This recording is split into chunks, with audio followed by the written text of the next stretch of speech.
So I want to continue our conversation about the real estate market in the Tampa area right now. And I want to just kind of tell a story that actually is happening to me right now. I think that will kind of help you gain some insight into what it's like. And I'm just trying to make the move like 20 minutes. But if you're making the move across the country, this is a big thing to stress about, and I totally relate with it.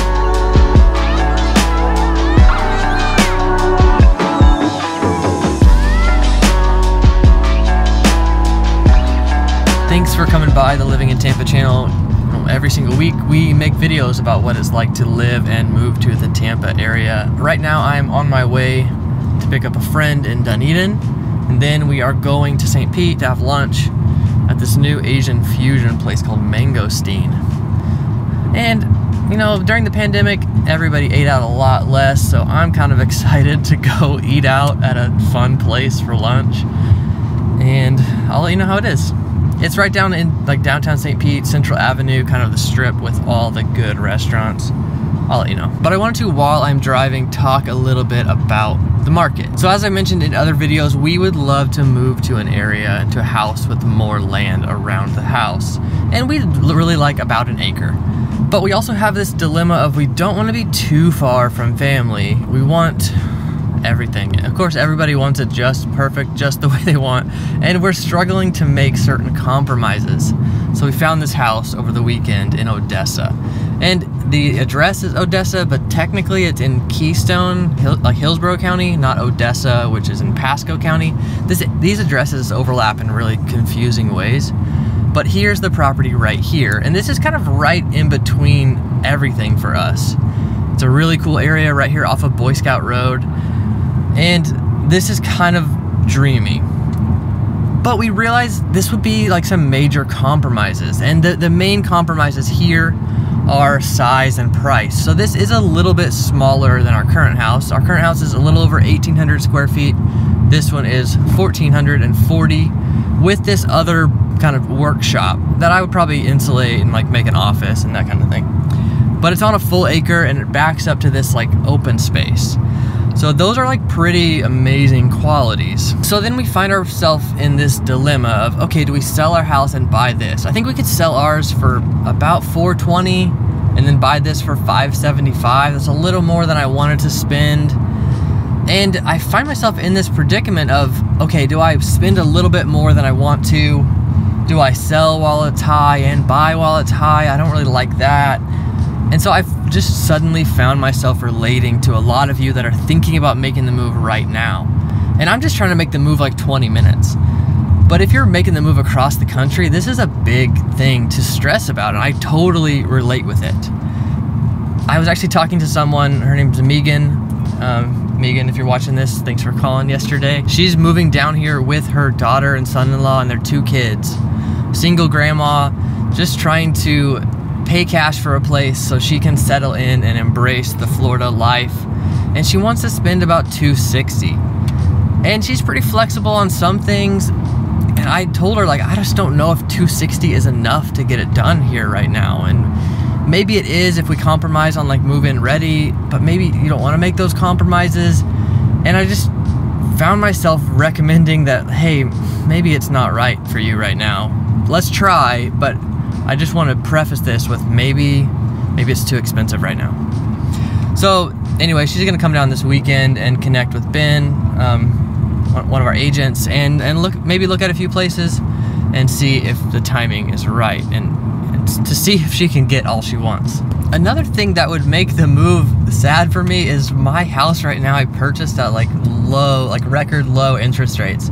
It's like 2.7, and to sell that and cash out and then buy at a very kind of premium price at a higher interest rate, I just don't know if I can stomach that. And I mean, historically, interest rates going up doesn't mean prices go down. It might mean that like competitiveness goes down a little bit. And also, yeah, there are fundamentals within the housing market that just don't function historically like they used to since the housing crash in 2007. So these kind of swings of the market, they don't make sense historically, and that might mean that we have big changes coming to our market. You know, maybe we will shift to a predominantly renter country for a few decades. And now millennials are trying to prove us wrong on that, and they are buying houses faster than any other age group right now, any other generational group. But we'll see how long that lasts as interest rates start to go up and prices, I mean, like monthly payments start to go up quite a bit. Because this house I'm looking at for $575, our monthly payment will be $2,600. I don't want to spend that much. Right now my monthly payment is like $1,700. So that's a pretty big jump. But if interest rates keep going up, that monthly payment would just go up and up. And sure, I could refinance later if rates go down. Like, I get all that, and I think about that kind of stuff too, but it still just makes that a bigger leap. I'm actually really curious what you would do in my situation, and please just comment down below kind of what you think of the market, what you think of the Tampa market. You think it's in a bubble? You think it's all gonna fall apart? You think it's gonna keep climbing? I actually think that Tampa has kind of made this jump, kind of like other markets have in the past. Maybe like Denver or Austin, where like just suddenly they become more expensive. They become a little too expensive for people that grew up there. And I don't necessarily think that's a good or bad thing. I don't want to put a moral on it, but it happens in these cities all the time, and maybe that happened in Tampa. Also, my friend that I'm going to pick up, he is like a business consultant for like marketing and like internal business communications and stuff like that. But he also does really good as a day trader. And in the midst of all that, he's very skeptical of the housing market and of things like that, like currency stuff. But anyway, it'll be interesting to get his opinion on some of this as well. All right, so mangosteen was good. I had the Lao lemongrass bowl, and it was really nice. We sat outside kind of along the street. There's a lot of cool restaurants around that area, and this place is like super trendy. And then we went to Intermezzo. It's like coffee cocktail kind of place. My buddy had a gin and tonic. I had a cappuccino. And during the week, these places are like so calm and quiet. It's so nice. The weekends are pretty crazy down on Central Avenue because kind of the whole area flocks down to that area to enjoy all the food and drink.